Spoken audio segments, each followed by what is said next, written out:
سودا ہے, یہ جنت کا سودا ہے. اور یہ نہ سمجھے کہ اب پرانی ہو گئی بات, اب نیا مضمون شروع ہونے والا ہے, اس کو دیکھنا یہ پچھلی بات کس ڈگر پر گئی ہے, یہ کدھر جا رہی ہے. آپ داؤد علیہ السلام اور سلیمان علیہ السلام کو بھی یاد کیجئے. جس وقت وہ ایک کھیتی کے بارے میں فیصلہ کر رہے تھے کہ ایک قوم کی بھیڑیں کھل گئی تھی اور کھیتی چڑھ ڈالی تھی, ہوا کیا کہ حضرت داؤد علیہ السلام باپ تھے, سلیمان علیہ السلام بیٹے تھے.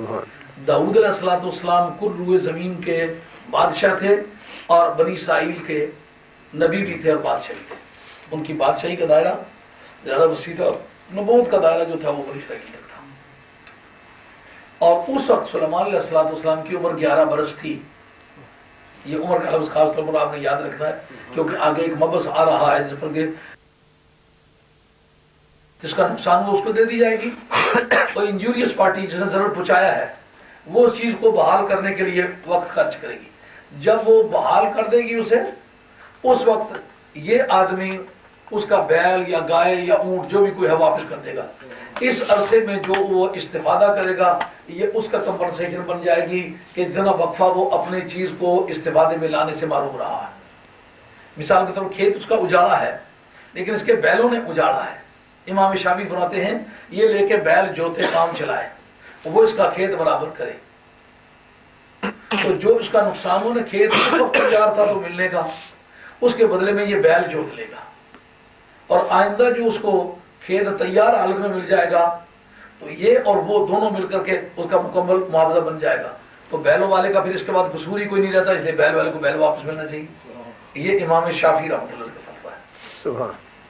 لیکن امام صاحب رحمۃ اللہ فرماتے ہیں مجھے تول کے دیں, یہ جو آپ نے سزا دی ہے, سزا کس کو دی ہے؟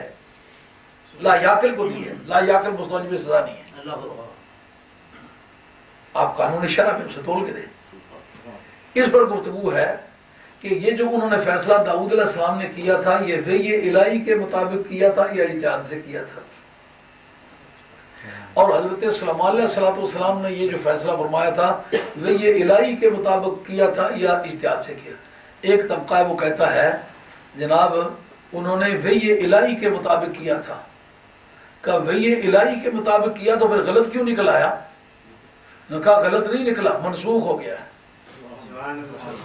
ما ننسخ من آیت اور ننسیها ناتی بخیر منہا, وہ منسوخ ہو, وہ ابروگیٹ ہو گیا ہے. لیکن کس کی وحی سے؟ سلیمان علیہ السلام کی وحی سے. امام صاحب رحمۃ اللہ علیہ فرماتے ہیں سلیمان علیہ السلام کی عمر 11 برس کی ہے, سوائے عیسیٰ علیہ السلام کے اور کسی شخص کو 40 برس سے پہلے نبوت کا اعلان کرنے کا حق نہیں دیا گیا. تو وہی پھر کہاں ہوتی ہے؟ ان کو سلیمان علیہ السلام کو وہی پھر وہی کہاں ہے؟ وہی کا کوئی جسٹیفیکیشن, کوئی جواز نہیں ہے. لہٰذا آپ کو ماننا پڑے گا کہ حضرت داؤد علیہ السلام نے بھی اجتہاد کیا تھا, ذاتی رائے سے یہ فیصلہ کیا, اپنی طرف سے حکم معلوم کرنے کے لیے دوڑ دھوپ کی, اور اس کے بعد انہوں نے بھی اجتہاد کیا.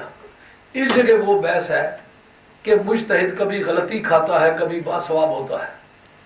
اگر مجتہد یعنی اپنی سچی نیت کے ساتھ آسمانی دلائل کی روح سے ٹھیک دلیل معلوم کرنے کے لیے تگ و دو کرے تو وہ ٹھیک کر لے تو ٹھیک ہونے کا ثواب الگ ہوگا, تگ و دو کرنے کا ثواب الگ ہوگا. اور اگر دلائل کے استعمال میں اپنی نیک نیتی کے ساتھ دوڑ لگائے لیکن دلائل کا استعمال کر کے صحیح نتیجہ نہ نکال سکے تو وہ صحیح نتیجہ نہ نکالنا معاف ہوگا لیکن دوڑ دھوپ کا اجر ملے گا. جو مجتہد ہے کبھی خطا کرتا ہے کبھی باثواب ہوتا ہے. جب خطا کرے تو ایک ثواب, جب ٹھیک کرے تو 2 ثواب. تو انہوں نے اجتہاد کیا تھا, اس میں وہ غلطی تھی. اجتہاد میں غلطی ہونا کوئی عیب نہیں ہے, پھر بھی ثواب کا باعث ہے. لیکن حضرت سلیمان علیہ السلام نے جو اجتہاد کیا وہ ان کی محنت و مشقت ٹھیک نتیجے پر پہنچی تو محنت کا بھی ثواب ملا تو اور نتیجے کا بھی ثواب ملا. یہ ہے وہ بات جس سے ہمارے فقہا کہتے ہیں کہ مجتہد کو خطا کرنے کی صورت میں بھی ثواب ملتا ہے. سمجھے بات؟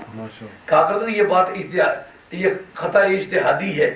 خطا اجتہادی مطلب ہے تو خطا لیکن اجتہاد کرنے کے پھر ثواب ملے گا. یہ بات یہ پھر فہمنا جو کہا گیا ہے جی, فہمنا مطلب ہم نے بتایا اسے. فہمنا یہ اب سلیمان علیہ السلام کو فہم ڈالنے سے مراد یہ نہیں کہ ہم نے وہی یہ اعلان کیا ہے، ہمیں جتنا بھی سب کچھ اللہ تعالیٰ نے ہمیں سمجھ دی ہے یہ اس نے سکھایا نا، اور ہر ایک کو ہم نے حکومت بھی دی ہے، علم بھی دیا ہے، توانا بہت ہر کے دانا بہت۔ جو کہتا ہے نبی کا علم کم ہے شیطان کا زیادہ ہے، اس نے تو اصل میں شیطان کو نبی مانا ہوا ہے۔ مولوی مرتضیٰ حسن دربھنگی نے جو کتاب لکھی ہے جس میں کہ وہ انوار ساتیہ کا رد انہوں نے براہین قاطع لکھی ہے، اس میں کہا ہے کہ شیطان کا علم جو ہے وہ تو نص سے ثابت ہے، کل روئے زمین کا محیط ہے، انہو یراکم ہوا وقبیلہ من حیث لا ترونہم، لیکن نبی پاک علیہ السلام کے کل زمین کا محیط علم ہونے کی کون سی نص ہے، کون سی ایسی عبارت ملتی ہے؟